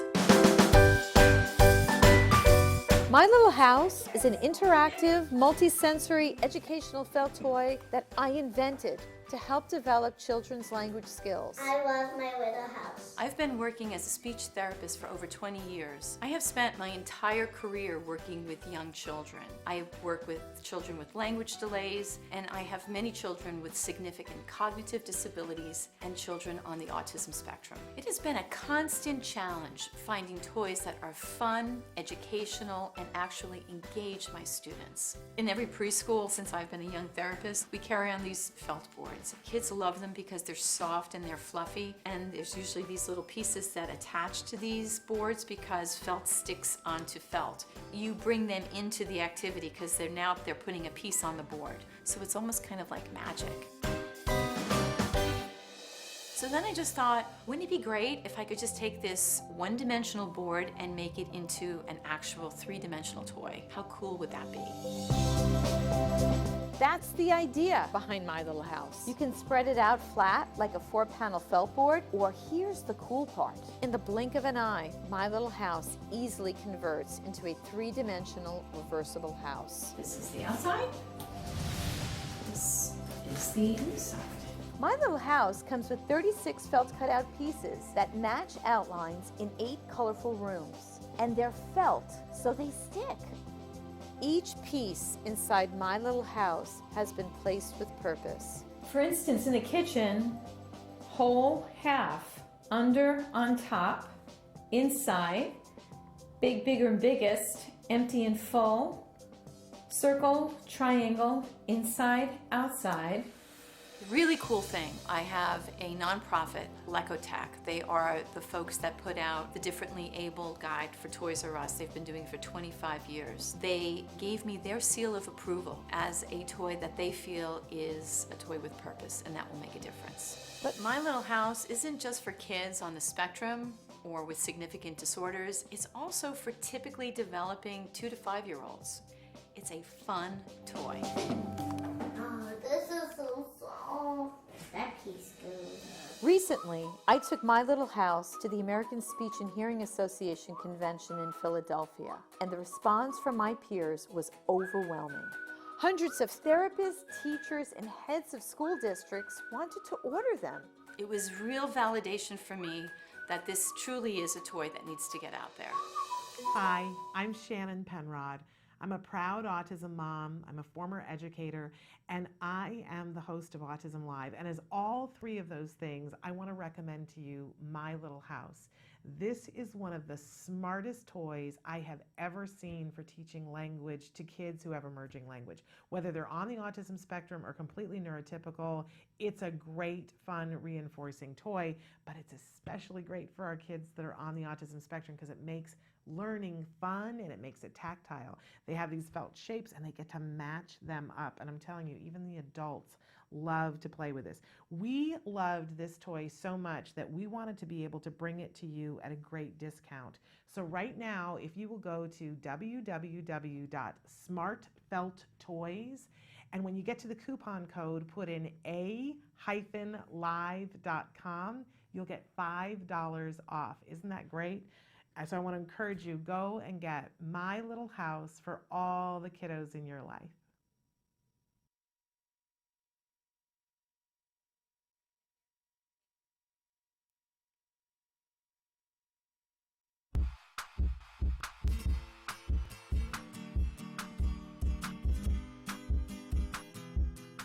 Hi guys, welcome back. For the month of May, I thought it'd be really neat if we made our own bird feeders. What's cool about it is once it's done and it's hung in your front yard, backyard, balcony, or whatever outdoor area that you have, your kids will be able to observe the bird feeder and tap when they see birds coming over and feeding from it, like, oh my gosh, oh, so exciting. Do you see that? Sorry, I got distracted. I'm just so excited about all the different birds I've been seeing now that I have a bird feeder hanging outside. Anywho, let's get started. The materials you'll be needing are 2.5 cups of birdseed, 1/2 cup of boiling water, 2 packets of unflavored gelatin, a spatula, twine, scissors, wax paper, and cookie cutters. Alright, now that I got your materials, it's super easy. I have my boiling hot 1/2 cup of water, and I'm going to take my 2 packets of unflavored gelatin, and I'm going to pour them in and stir it. The reason I pour it in the water first all by itself is to make sure that the gelatin dilutes really well and I can stir it up real nicely. Now that it's been all stirred together, I'm going to take this liquid and pour it into the birdseed, making sure to scrape up all the gelatin that we diluted. Now I'm just going to stir it all up. Okay, now that this is all mixed up, I'm going to take my wax paper and put it on my table just so I don't make a mess. And then I'm going to take my cookie cutter and lay it down. I'm also going to take a piece of string and cut it, about 6 inches long. Now what I'm going to do is I'm going to fill the cookie cutter halfway full with our birdseed mixture. And then I'm going to take my string, fold it in half, I'm going to place it in the center. This way you can hang this up once it's done and dry.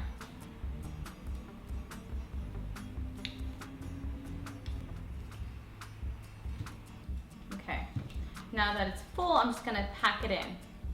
So now that this is all compacted, it's gonna take about 6 hours for the gelatin to get completely hard. If you take it out too soon, the whole thing's gonna fall apart. So let's wait a little bit and I'll see you guys in a few moments. All right, it's been 6 hours now, so let's see if this little guy worked out. So I'm just gonna pull him up and pop him out, okay?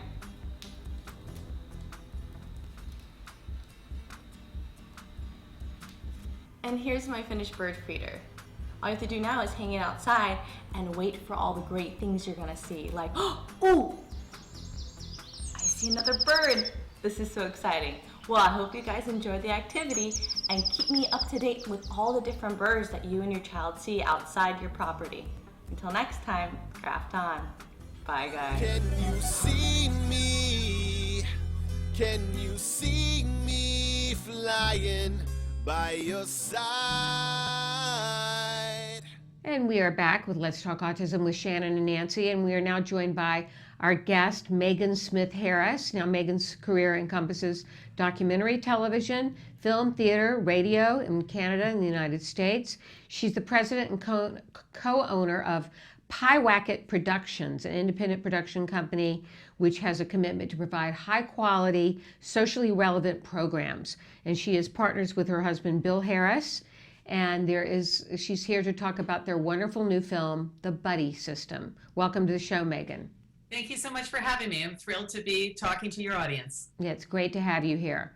Tell us, if you can, just a summary of what The Buddy System is about. Well, The Buddy System is a film that shows the extraordinary impact of autism assistance dogs on the lives of children who are on the spectrum.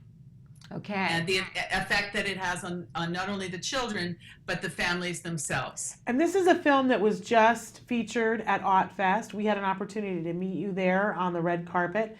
And that was a lovely, lovely time. She had a beautiful, you would have gone gazanga over this dog, Nancy, I promise you. Everybody there went nuts over Angel. But lovely to see that your film was featured there, and there was such a buzz around your film. Well, we won. We actually won the Best Film Award. You did. Congratulations. Yeah, thank you. Congratulations. It was so well received. In fact, we'd love to show the trailer right now, if that's okay with you, Megan. Excellent. All right, so let's take a look. It's coming right up. Then when we come back, we want to hear about how this got started. Exactly. Terrific. Here we go. You know, if you just don't cry and don't whine, and if you just sit down, you're the best baby ever. And that's kind of how David was. She was this cooing, wonderful, happy baby. And then around her first birthday, she just whoop, and it all went away. The date that we realized there was something going on was when he was in kindergarten and he just froze up one day in school. It was like a new kid just entered her classroom. Are we gonna get to play ball? Is he gonna understand music? Will he talk? I liken it to being helicoptered into the wilderness. They take off and they go, all right, you're on your own. We hit a level where our problems began to stem, not from Dan in our own home, but from outside our front door. I think a lot of times people are confused when they see him behaving in certain ways and sometimes very critical. What the heck is wrong with you? There's no excuse for ignorance in my mind. I don't have time for that anymore. I mean, who really has time for people's bullshit, really? Well, I grew up with a pet dog, like most of us, but I really didn't come to appreciate dogs until my son Danny was diagnosed with autism. We just imagined him saying, hey, you know, this is my dog, and it kind of gave him something to talk about. What's his name, Buddy? Yeah, Buddy. It's amazing. Like, he knows what his job is, and he seems to like that job. He knows when we're getting anxious, and at that time he just comes over and starts giving us support and stuff, and I really like that. I think he's one of the best things that's ever happened to our family. He knows that he's got a special place in this family. He's one of us. We wouldn't be the Janus family without him. I think what has to happen is our society has to understand that this world is for all of us. And our dogs are really there to help your average person mitigate their fear of differences.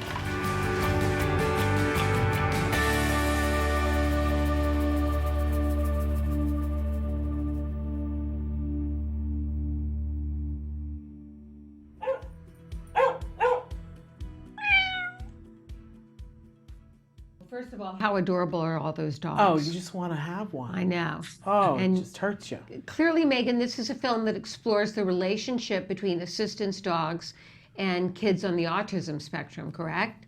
Correct. And what I think we surmise from the film is that it has an overwhelmingly positive benefit, and we can talk about that in a minute. But let me ask you, how did the idea for this film originate? Well, it's actually kind of a funny story. My last film was called Trial by Fire, Lives Reforged, and it was an independent feature documentary about burn survivors. And it was a pretty heavy subject. It was a very powerful film. The people in it were extremely brave. But it was a challenging film for audiences to watch. Once they saw it, they loved it, but the subject matter kind of scared them. So my husband, who's also I said executive husband and executive producer, he took me aside and he said, you know, honey, I love your heart. I love that you want to make these films that make a difference, but could you please do something more accessible? Something with kids and puppies would be great. And then I thought, you know, I remember reading about this woman. I live in Connecticut, right here in Connecticut, who had really pioneered the use of autism assistance dogs, and had one of the first placements of assistance dog placements for her son Dan over 20 years ago. So I cold called her, and she, you know, there was this long pause. You know, I'm very excited and passionate, and I did this whole thing about, you know, I really want to do this, and I think it'd be blah, blah, blah. And then there's this long pause, and I'm like, oh no, she thinks I'm a stalker or I'm a crazy person. And Patty has this wonderful mellifluous voice, and she said, I've been waiting for years for someone to make a film about our work. And we drove up there that weekend, and that was over 3 years ago. And so in the film you follow 3 families, is it, Megan?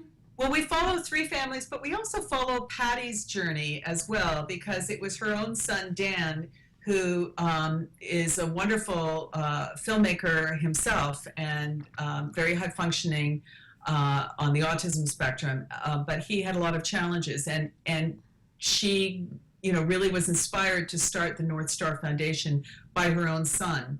And so we follow Dan's story because, you know, we just didn't want it to be about cute kids and cute puppies. We also wanted to show what happens when people on the spectrum grow up and face real world situations like wanting to get a job, wanting to work independently, wanting to have relationships and do things like that. So through Dan, who is now 30, we were able to capture some of that story as well. So Megan, how can people see this really important film? Well, right now we're in the process of taking the film to film festivals, and we're doing select community screenings as fundraisers. We like to do fundraisers within people's communities, but also to help us to, our mission is to provide autism assistance dogs for children in need, and also to have educational community outreach to get the film into schools and colleges. Right now, if anybody's going to the U.S. Autism and Asperger Association Conference in Portland at the end of August, we will be the closing film there. Temple Grandin's opening the conference, and we are closing it. So it will be there. We're not completely available to the public yet, but we are working on getting a national broadcast. I'm sorry, Shannon. No, you go ahead. I was going to ask you to tell us about some of the stories in the film of the various children and their Yes. assistance dogs, and some of the amazing things that have happened out of this. Well, we follow David and Buddy. Buddy is David's autism assistance dog, and they are a family that lives in Montclair, New Jersey. David is African American, and I felt it was important to tell a story with a minority child because, as I'm sure you know, minority children kind of get short shrift in terms of autism services. They're diagnosed later, they get fewer services.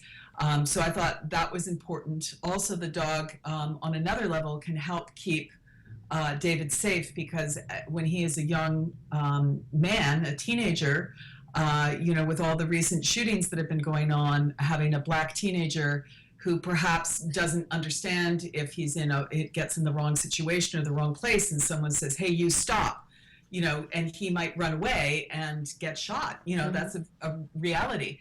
So I think his parents are hoping that his dog Buddy will send a message, that he is an assistance dog and that David is not someone who should be feared. So that was one story. The other one, we followed a boy named Jack DiSavino, and Jack has a dog named Nardi,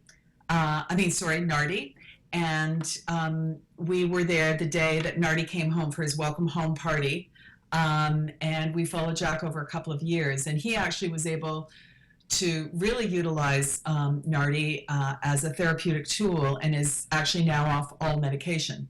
And this is not to suggest that everyone should get a dog and go off their medication, but in this particular case, for this individual child, having the dog, and that's what's so important about this film, having the dog as the therapeutic tool really helped him sleep better through the night, helped him improve his pragmatic speech skills and writing skills, and gave him so much confidence that he started to excel more at school. And so a lot of his behaviors that had been impediments in the past, they kind of disappeared, and he has a great relationship with Nardi. And then the final story, I really wanted to represent girls in the film because as you know, again, boys are 4 times more likely to be diagnosed with autism. I do believe there's a study coming out from Yale soon, maybe you guys know more about it than I do, that shows that girls are perhaps underdiagnosed because they present differently. Yeah. So the story we tell is 3 sisters, 2 of them with PDD-NOS. The youngest one also has dyslexia and some other challenges. So their dog Wally really was brought on to serve as Lydia, the youngest daughter, but the dog has ended up helping all 3 girls and the parents. So they live in Massachusetts, and that was a really touching story to see how the dog really connects and supports the entire family.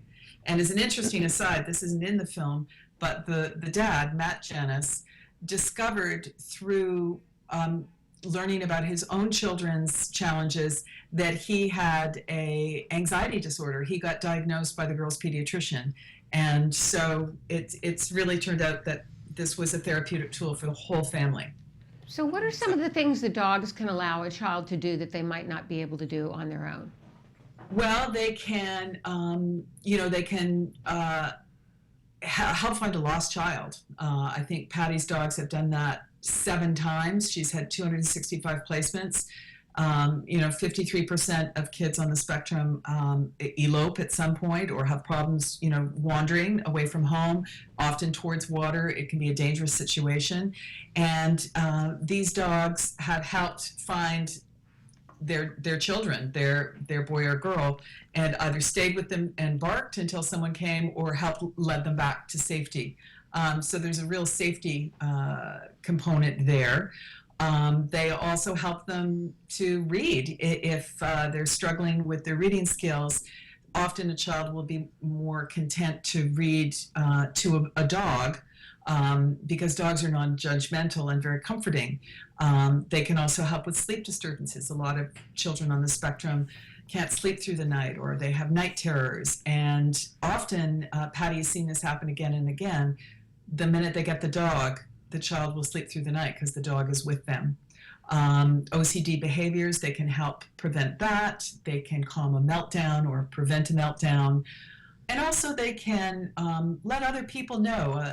Patty calls them social facilitators. The dogs are social facilitators because let's say you're in a grocery store or in a mall or doing something that we all have to do, and you're with your kids, and your child presents perhaps a little differently than a neurotypical child. We've all been there with the judgment, right? Where people are judging you and you're getting the vibe that you're a bad parent. And I think sometimes the dog with their vest on saying, please ask to pet pet me and you know that they're a service dog, it can actually engage people in the general public in a positive way, and so that it's a positive interaction for both sides. Yeah, and absolutely. That child can actually have a conversation and Right. say, go, oh, your dog is so beautiful. What's your dog's name? You know, well, my dog's Buddy. I've heard it, yeah. I've heard it described that they're great social lubricants. Yes. And also because our children don't necessarily present physically as different, people can judge their behavior as misbehaving rather than, you know, one of the symptoms of autism. And the dog sort of red flags that this is not, you know, you're dealing with a special needs individual here. Right. Absolutely. And I think, you know, I think they engender greater compassion and respect and understanding, and it's an educational tool. So I think, plus the dogs are so beautiful. They're golden retrievers, and Patty has also bred them. I don't know, I think this is her 9th generation. So she's bred the Goldens to be slightly smaller than, you know, because some Goldens can be really big. Yeah. They have very, very soft mouths. They're very gentle. And so she has bred certain characteristics into her line. So it's not just like, oh, I'm going to go out and get a Golden Retriever and everything will be great. I mean, it might be, and it doesn't have to necessarily be a Golden Retriever.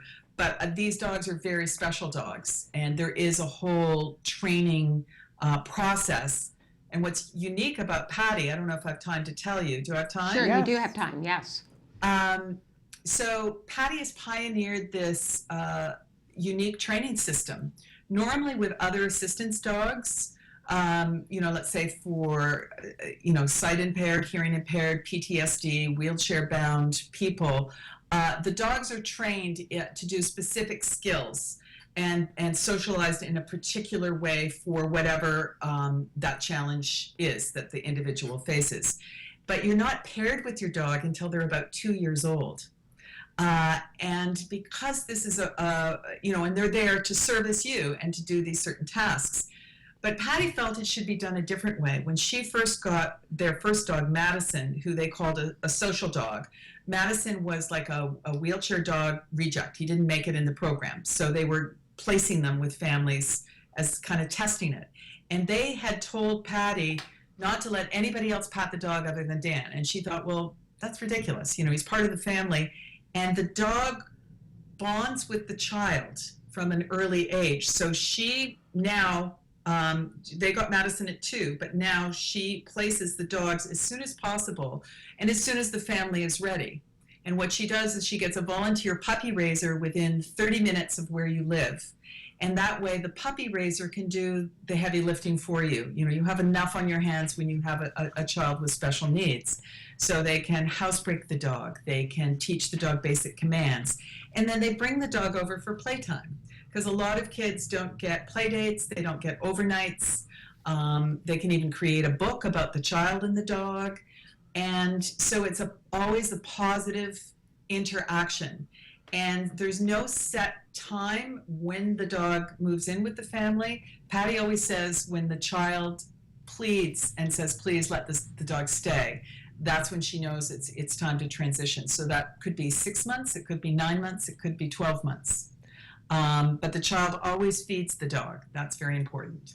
Now, Megan, obviously, I think the autism community has really embraced this idea of dogs. I don't know a single autism parent that hasn't talked about wanting to have an assistance dog for their child, but the cost can be prohibitive. Yes, prohibitive. And it's disappointing, I think, to a lot of people that they don't have the opportunity to do it. I don't know if you know this, but Nancy is the executive director of Autism Care and Treatment Today. They give grants to families, and we've given many assistance dog grants because it is cost prohibitive. Yes. But a lot of times, the largest grant that ACT Today can give is $5,000, and a lot of times an assistance dog is significantly more than that, and the families have to do some fundraising on their own. I know you mentioned this early on as we were talking to you about that you're involved with now trying to help families fundraise. Talk to us a little bit about what you have seen in terms of making this film and what you think needs to happen on this front. Well, I think that everybody who needs an autism assistance dog should be able to have access to one. Obviously, right now that sounds like a crazy person talking. They are expensive. Traditionally trained dogs cost $20,000 to $25,000, and that's for full public access. Patty's dogs, she has started the North Star Foundation for a full public access dog for her, from her is $15,000, and her foundation pays for half, no matter what your socioeconomic level, because she knows everybody has stresses. So every single person who is approved and fills out all the applications, they get half. So then it goes down to $7,500.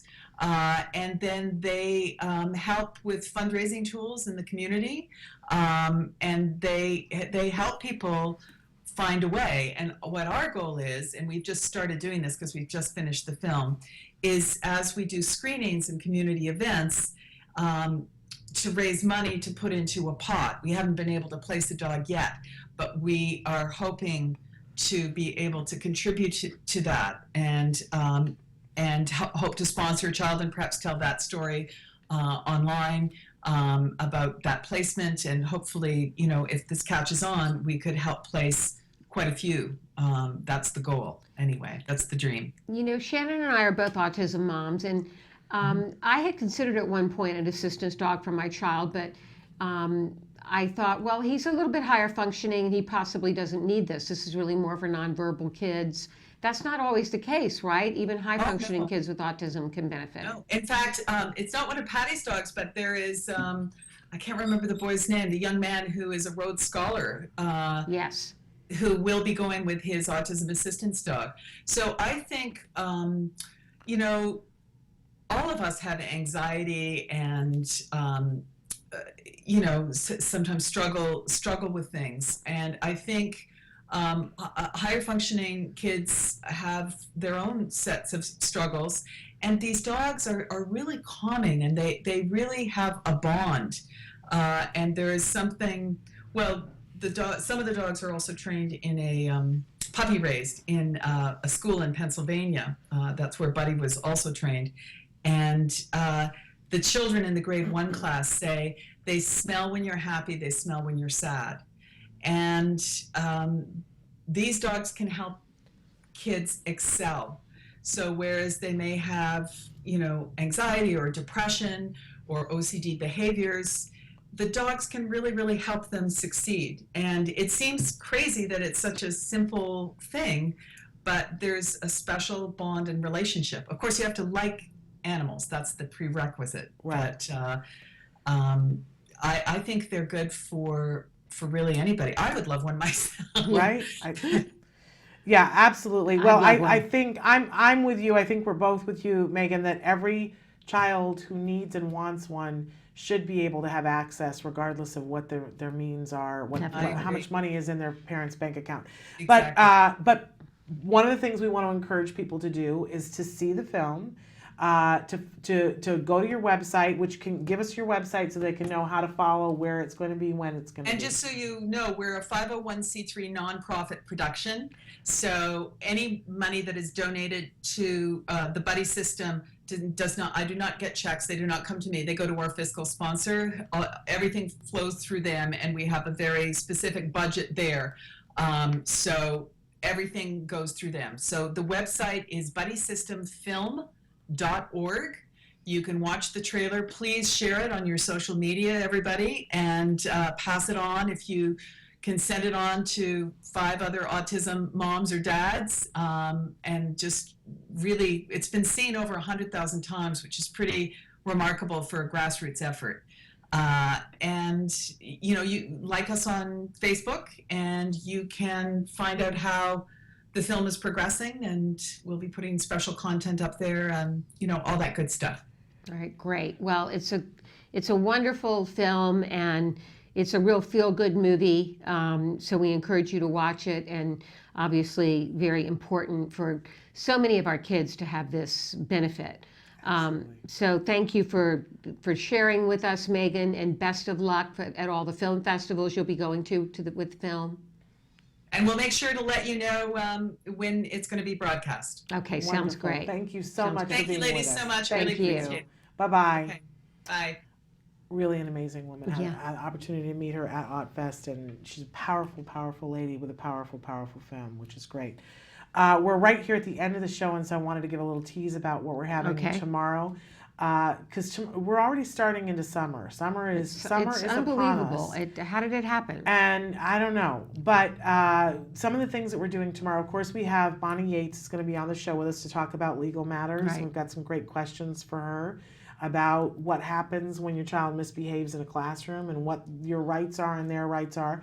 We've got an amazing young woman, a friend of Tammy the swim chick is going to be with us tomorrow, who is going to be talking about how do we get our kids pool ready. Okay. And swimming lessons. Very and important. what that looks like for our kiddos that are on the autism spectrum. Right. She's an expert, trained with Tammy. And then we also have a wonderful, wonderful interview planned with Emily Island and her son Tom Island. They have a new book out, which I need to share with you. It's called Come to Life, and it is a book that is written by the two of them. This is a mom and her adult son on the autism spectrum. And it's full of activities for a parent to do with their teenage child to get them good self-esteem, get them to know what they're good at, what they're not good at. Tom's mantra is know yourself, be yourself, love yourself. I've got them mixed up, but those are the three. Know yourself, And be he's yourself, really love become yourself. quite impressive in his own right as a public speaker and an Really, advocate. Yeah, he's an amazing young man. And he and his mom have written this amazing book, and I've already gotten to do some of the activities with Jem, and I tell you, it's a powerful, powerful book. I really think that every parent should have it. You don't necessarily need to do it in order, Right. but there are some very unique activities in there that Tom helped craft that really give your child an opportunity to access who they are and to accept that. And to get to know you for who you are. I think it's a really amazing thing. So that's tomorrow. And we're going to talk a little bit tomorrow about how do we prepare for not participating in Summer Slide. You know what Summer Slide is, right? No.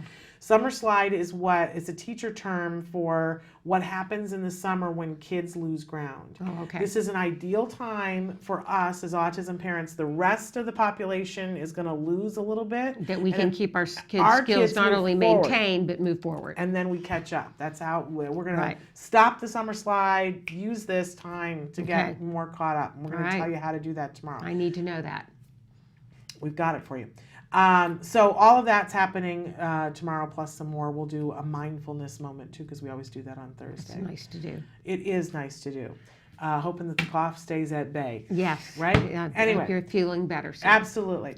We'll be back tomorrow. Until then, give your kiddos a hug from me. And give yourselves a hug from me. Bye-bye. Bye-bye for now.